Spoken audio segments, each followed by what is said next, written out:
మనం నిలదొక్కుకున్నాం. మనం నిలదొక్కుకోవటమే కాకుండా 4 దశాబ్దాల టీడీపీ పార్టీని కూడా నిలబెట్టాం.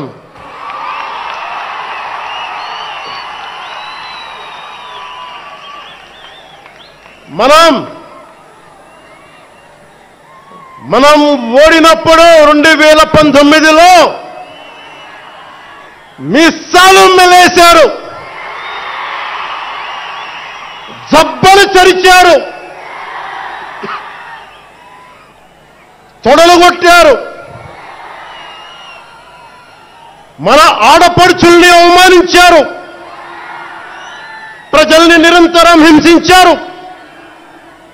ఇదే న్యాయమని మన నాయకులు, మన జన సైనికులు, మన వీర మహిళలు అందరూ అడిగితే, గొంతెత్తితే వారిపైన కేసులు పెట్టారు, జైళ్లలో పెట్టారు, నిర్బంధంలో తోశారు. ఈ ఎన్నికల్లో అసెంబ్లీ గేటును కూడా తాకలేవు అని మనల్ని ఛాలెంజ్ చేసి సరిచిన ఆ తొడల్ని బద్దలు కొట్టాం. ఏం చేశాం? బద్దలు కొట్టాం.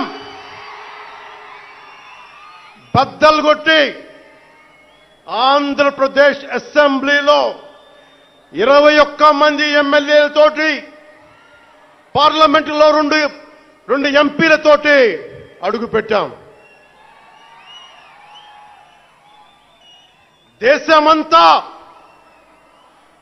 దేశమంతా తల తిప్పి తిరిగి చూసేలా 100% స్ట్రైక్ రేట్తో ఘన విజయం సాధించాం.